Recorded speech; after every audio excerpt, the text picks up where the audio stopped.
Leia, Bibi, leia que você chega lá. Acima Sabe por quê? Quando você lê, você fala, ninguém lê, só eu leio. Então eu tenho alguma coisa de diferente para ensinar para o mundo.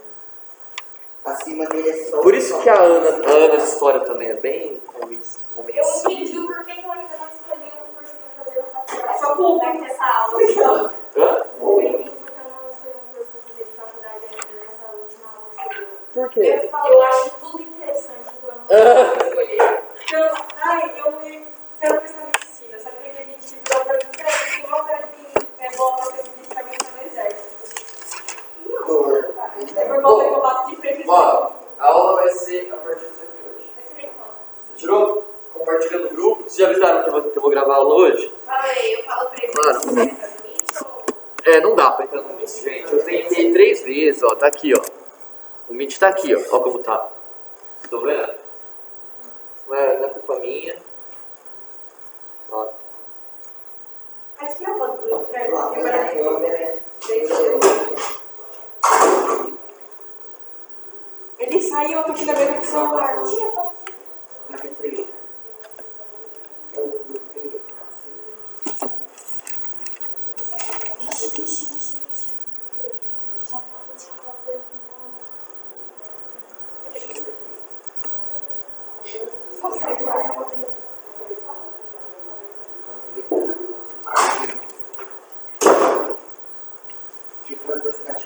É igual, Pablo?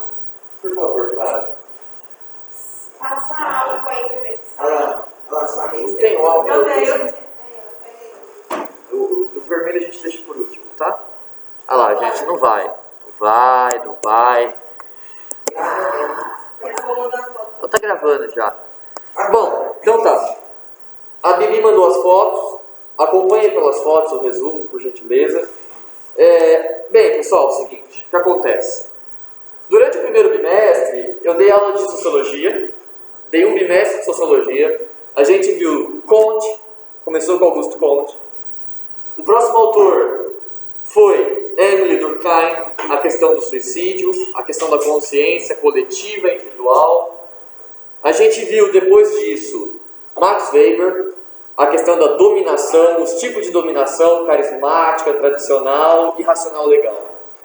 E a última aula foi uma aula de Karl Marx, que estava em sintonia justamente com o nosso assunto de geografia. Não sei se vocês perceberam. Os dois assuntos estavam falando sobre capitalismo, sobre problemas do capitalismo. E bem, a partir da aula de hoje, a gente vai fazer o seguinte movimento. Vocês têm aula de química, não tem? Tem aula de física? Quantas aulas de cada disciplina?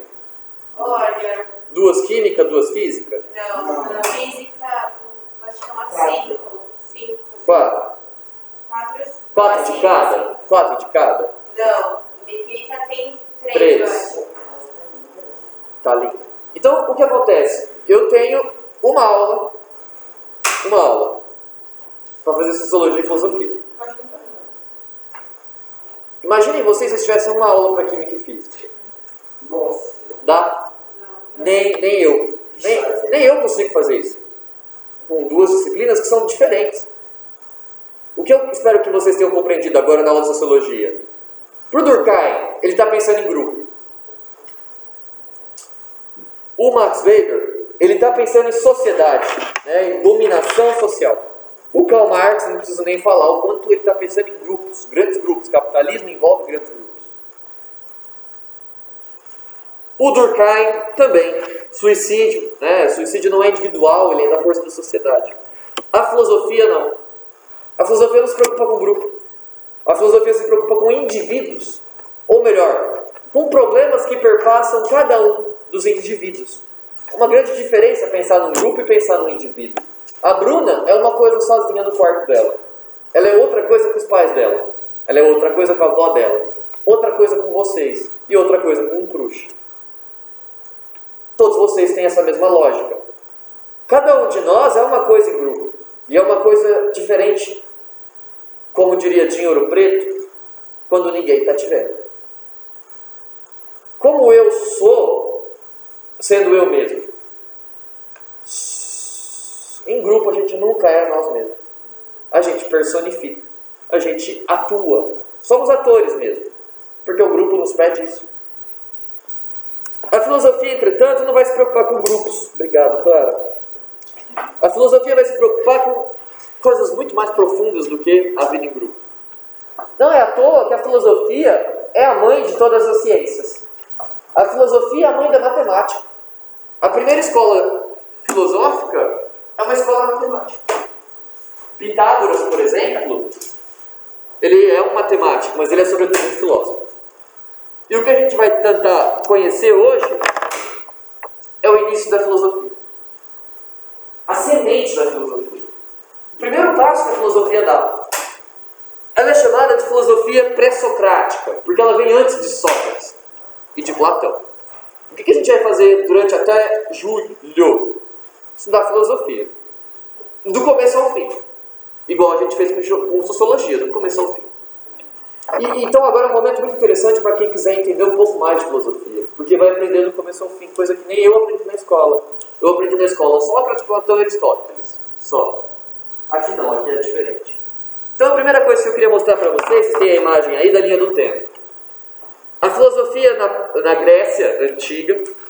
Existem filosofias anteriores na Grécia Antiga, tá? Existe filosofia no Egito Antigo, na África Antiga. Existem filosofia nos povos indígenas brasileiros. E por que só a Grécia Antiga vai ser estudada? Porque só a Grécia Antiga criou um meio capaz de ser objeto de estudo, que é a escrita. A filosofia africana é uma filosofia oral, transmitida de pai para filho, inclusive também religiosa. A filosofia no Egito Antigo, idem, uma filosofia que no máximo era traduzida em desenhos e hieróglifos. A filosofia dos índios brasileiros, aí não tinha nem hieróglifo, era tudo comunicação oral, linguagem, né? Agora, a filosofia grega não é escrita. E por ela ser escrita, a gente consegue estudar. Porque a gente consegue estudar o que está escrito. Aqui é importante vocês perceberem a importância da escrita para a humanidade e para a produção de conhecimento. E por consequência, da escrita e da leitura, né? Porque não existe muito sentido em escrever se não tiver ninguém para ler. Então, o nosso primeiro pensador, a gente vai estudar dois filósofos pré-socráticos, o Tales de Mileto. Tales de Mileto ele também foi matemático. Né? O teorema de Tales, existe o teorema de Pitágoras, existe o teorema de Tales. O Tales está preocupado com a seguinte questão: toda filosofia pré-socrática. É o primeiro passo da filosofia no mundo, gente. O que será que esses pensadores estão preocupados? Eles estão preocupados com o seguinte: com arquê. Eles estão preocupados mais ainda com o arquê da physis. Olha, professor, parece que está falando grego. Não, a gente está falando grego mesmo. A filosofia nasce na Grécia. E é por isso que a gente vai traduzir essas coisas. O que é arquê? Arquê é uma das palavras mais bonitas na humanidade. Arquê significa o sentido primordial, a origem de tudo, o bóson de Higgs, a partícula que deu início a tudo. Olha que bonito, né? Alguém que está pensando de onde viemos, de onde veio o mundo, de onde vem a existência. Quem nunca fez essas perguntas? Eu garanto que toda criança já fez essa pergunta. Quem eu sou, da onde eu vim, para onde eu vou e qual o sentido da vida. São as perguntas mais importantes para a humanidade. Principalmente qual é o sentido da vida. E é isso que eles estão buscando. Da onde a gente veio e qual é o sentido disso. O Tales de Mileto vai dizer que o arquê, o sentido primordial da physis, uma palavra que vocês conhecem, próxima de physis. Será que alguém tem um palpite? Boa, Alberto. Física.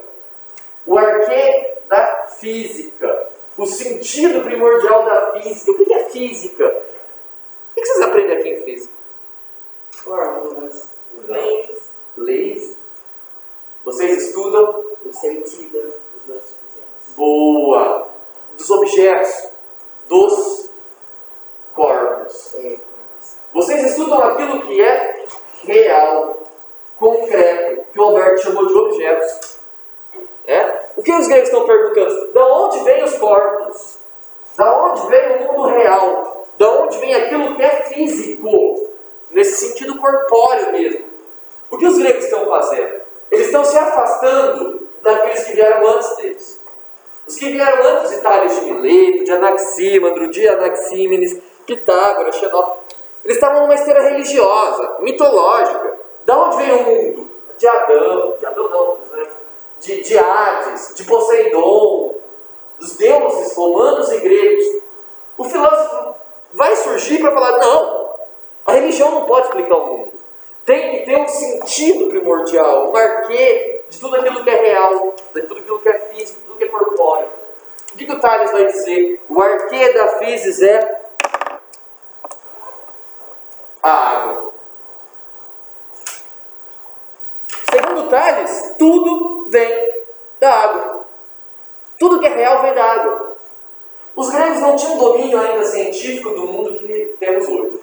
Eles não sabiam bem o ciclo da água, que a água, o sol evapora, a água sofre evapotranspiração, se condensa e pela densidade chove. Não sabiam disso. Mas o que eles sabiam? Que tudo vem da água. O nosso sangue, e eles pensavam isso, o sangue humano é composto por água. Porque jorra como a água jorra de uma nascente. A vida do vegetal só existe por causa da água. E só existe vida humana por causa da vida do vegetal. Assim como a vida do animal não humana. Você percebe por que por Tales tudo vem da água? O sentido da vida é a água. Pô, que coisa primitiva de se falar, né? Num mundo onde a gente abre a torneira para escovar o dente e deixa lá horas a fio correndo, ou que o agronegócio joga a água na plantação de cana, como em América, como se fosse ar infinito. Sendo que isso aqui em algum momento já foi o sentido de tudo para a humanidade. A grande questão é que o Tales vai dizer que a água é a alma motora do cosmos. Tudo no cosmos, no universo, para o Tales, ocorre pela força da água. Bonito, né? Mas temos um autor que vai superar Tales e vai tornar a coisa ainda mais complicada. O Anaxímandro, o segundo autor. O Anaxímandro vai nos dizer que o arquê da physis é outra coisa. Ele vai dizer que o arquê da physis é uma coisa ainda mais louca, Fê. É o apeiron. Bom, a primeira parte a gente já sabe. O sentido de tudo que é real. Para o Anaxímandro não é a água. Para Anaxímandro é o apeiron. E o que é o apeiron?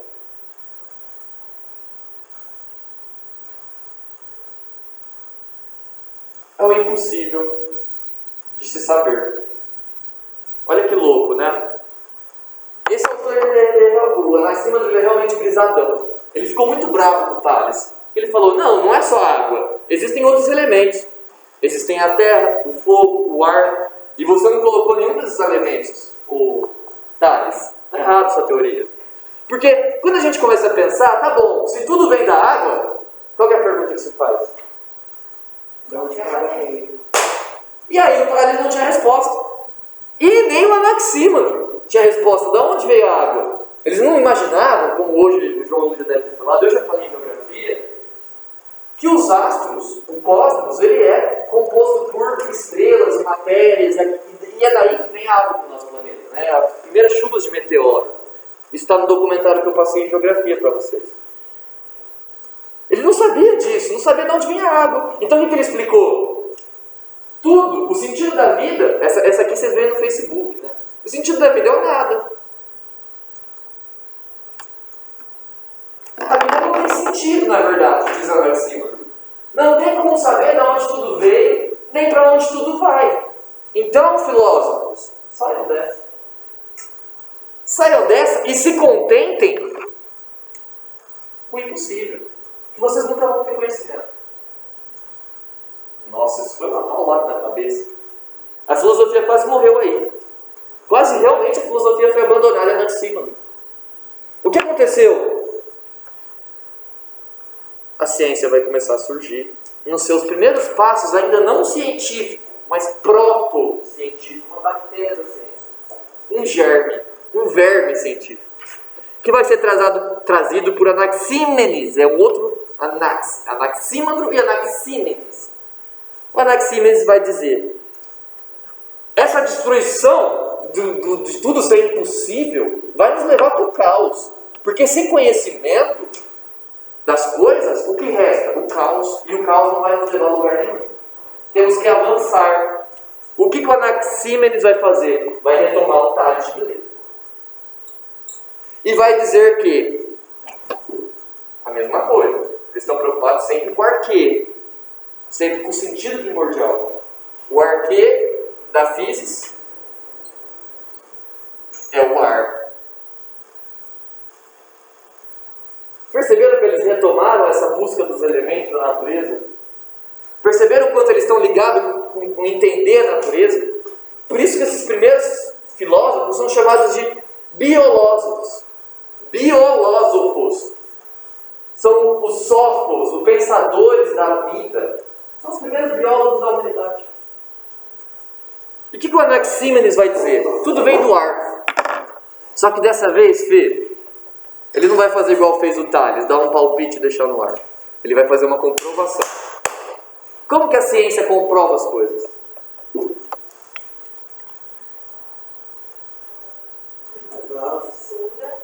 Provas, estudo,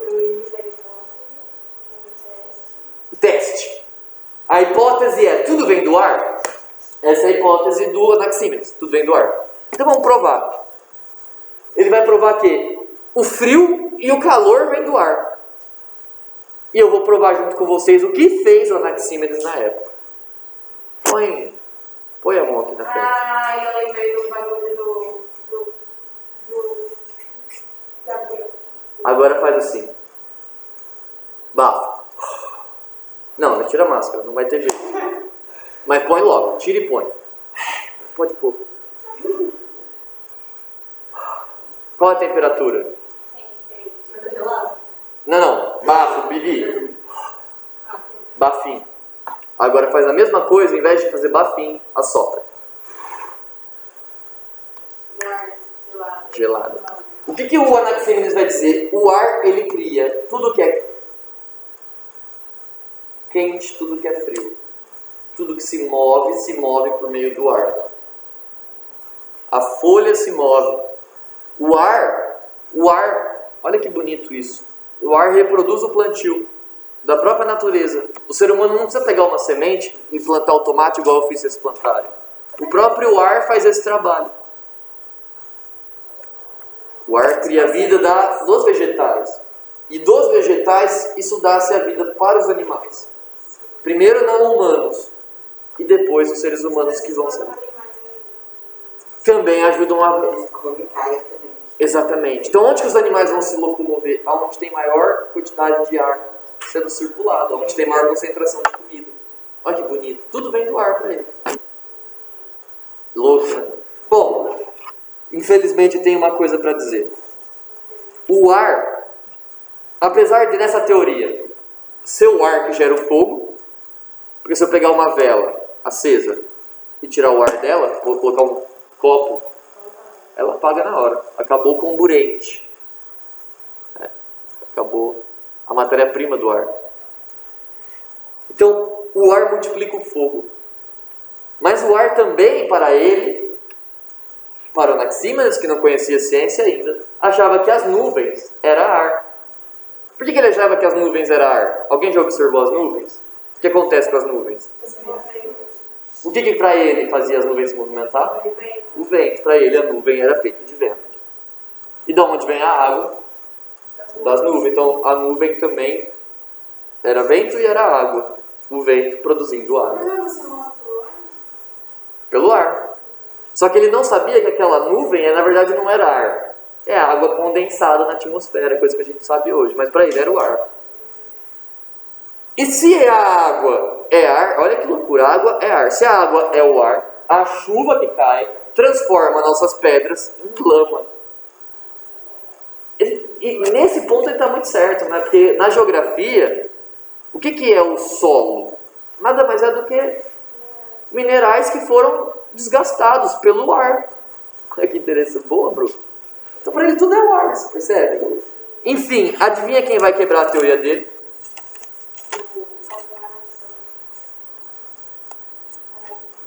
A matemática. A matemática sempre quebrando a filosofia.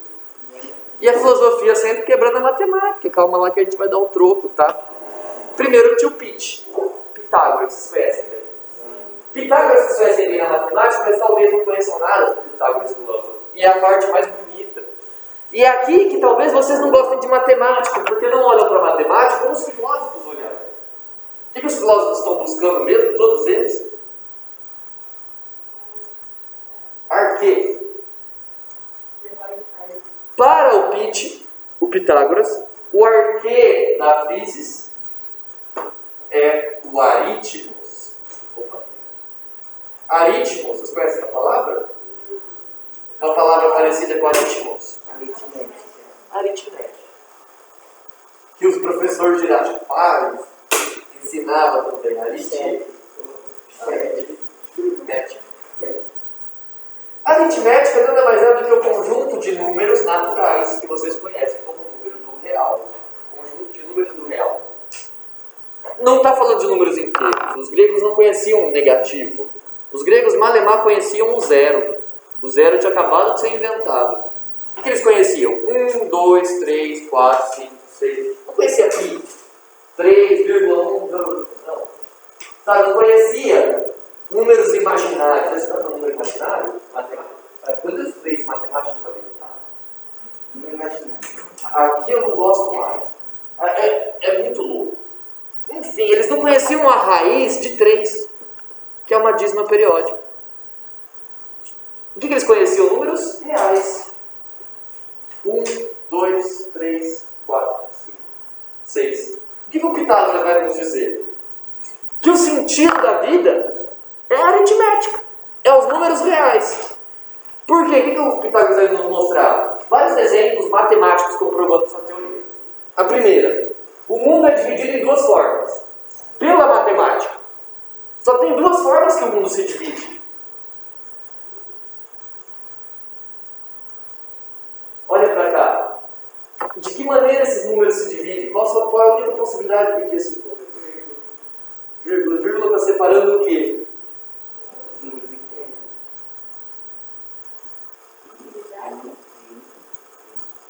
IP. Não. Acho que não. IP. O que um tem em comum com 3? E por par. Perfeito, Roberto. O mundo é dividido em ímpar e par. O mundo é dividido em duas possibilidades. Uma possibilidade de divisão é igual para todos, que é o par. Ou uma divisão que alguém vai sair prejudicado, que é o ímpar. O ímpar e o par vai permanecer em tudo na vida. A família se multiplica a partir de um par, que pode gerar um número ímpar ou um número par também. E esse número vai gerar um outro número de pessoas. Assim como os animais da natureza se reproduzem por uma regra aritmética. O coelho reproduz 1, 3, 5, 7, 9, um monte. Não, mas eles se reproduzem nessa lógica, matemática. Vocês nunca ouviram falar isso? Pergunta a Fran vai saber melhor que eu.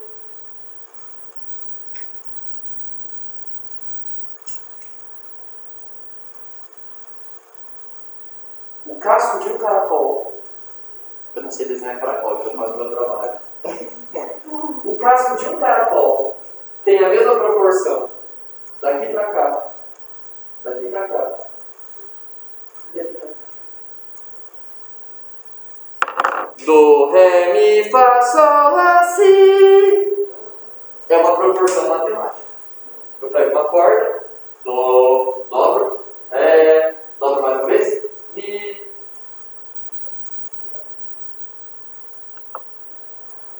Toda a Grécia Antiga foi construída em cima desse padrão, que a gente conhece como padrão de ouro, de Euler, o Euler. Já ouviram falar disso em matemática? Um padrão numérico perfeito. O Pitágoras está nos mostrando o quê? O sentido de tudo feito é a matemática. Interessante isso, não? O floco de neve, ele tem a mesma proporção que o casco de um caracol. Literalmente, a mesma proporção espacial, de dimensão. Se eu pegar retas paralelas, vocês conseguem traçar uma proporção. Vocês aprenderam isso em matemática, né?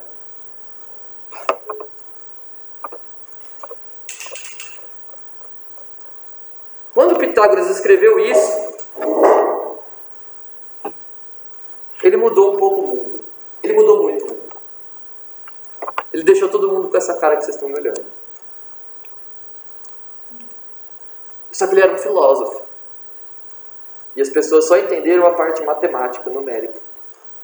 Não entenderam que o maior motivo do Pitágoras estudar não é dominar os números, mas dominar o sentido. Mas eu disse a vocês que a matemática sempre vai brigar com a filosofia, mas é uma briga de amigos. Aquela briga que só serve para fortalecer uma amizade. Se não tiver briga, não tem muita amizade, para ser bem sincero. É coleguismo, tá? Pois é. Xenófanes, nosso próximo pensador, vai dizer: ora, errado. Nem a água, nem o apeiron, que é impossível, nem o ar, nem a matemática. Os caras estão brigando muito, né? O arquê da physis é a Terra. Um T minúsculo. A Terra mesmo. O Sol. Xenófanes. Ele vai retomar uma passagem, ele vai criar uma passagem que vai ser retomada na Bíblia. Renda-te, que veio do pó, e ao pó voltarás. O que ele está pensando? Ele está pensando o seguinte, é muito louco, porque ele junta matemática com biologia. Ele fala, até onde? O que é a Terra? O que é essa Terra no sentido do solo que ele está dizendo? É fértil. Tudo vem de lá. E olha que loucura. Ele vai perguntar, até onde vai a Terra? Até onde vai o solo? Onde começa e onde termina?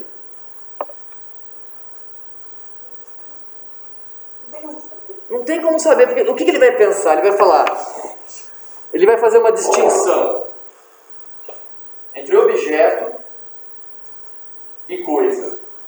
E ele vai dizer, a Terra é coisa. Qual que é a diferença entre uma coisa e um objeto? Isso é um objeto. Se eu colocar aqui, ele não vai sair daqui. Uma árvore é um objeto ou uma coisa? É uma coisa. Por quê? Porque dá pra pegar. Não é questão de pegar ou não. É questão de até onde vai crescer uma árvore. Serviço. Exato, é uma questão de servir. Até onde essa árvore pode alcançar? Depende da espécie, não sabemos, mas os gregos que não conheciam esse monte de espécie, eles falavam assim, as árvores podem alcançar de mim o solo. Pode crescer até o sol. Olha só, né? As árvores podem crescer até chegar ao sol. Ultrapassar. E o que ele está pensando? O que é a árvore? A árvore é uma coisa diferente da terra, do solo? Ele fala, não, porque ela está no solo. A árvore é uma coisa só. Olha que loucura. Ele vai falar assim como quando nós observamos uma árvore, nela tem formigas. E essas formigas constroem uma vida nessa árvore. O que essa árvore passa a ser para a formiga? Casa, terra. Solo. Lugar que as formigas pisam para viver. Assim como os passarinhos que lá constroem ninhos. Então ele é um passarinho coisa, ele é um passarinho árvore. Assim como é uma formiga, árvore. Assim como a árvore também depende desse passarinho e também depende dessa formiga. É tudo uma coisa só, não são objetos. Tudo vem da terra. E da terra tudo vai voltar. Porque quando o passarinho morre, ele morre e cai na terra. Se decompõe na terra. E essa da composição do passarinho vai fazer uma nova árvore nascer. Adubo. Esse é o ciclo onde tudo começa na terra e tudo volta para a terra. É muito bonito, ele está antecipando a Bíblia. Ele está antecipando a Bíblia. Há quem diga, inclusive, que os apóstolos, Paulo, João, leram os pré-socráticos. Que a Bíblia não foi escrita por Jesus Cristo, né? Vocês sabem disso, foi escrita pelos apóstolos. Até onde é a palavra de Cristo, até onde é a palavra dos apóstolos, até onde é a filosofia clássica, pré-socrática, que foi transformada. Porque qual que é o perigo? Qual que é o perigo de na Bíblia falar, não foi Jesus Cristo que falou, foi Anaxímandro. Quem quer perder prestígio? Cristo. Quem quer ganhar prestígio?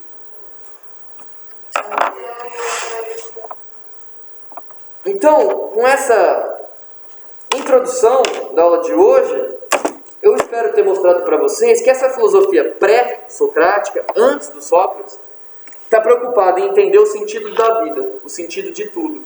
E para eles, o sentido de tudo é a água, é o ar, é a terra. O sentido de tudo para eles é a própria natureza. Só que eles não chamavam de natureza,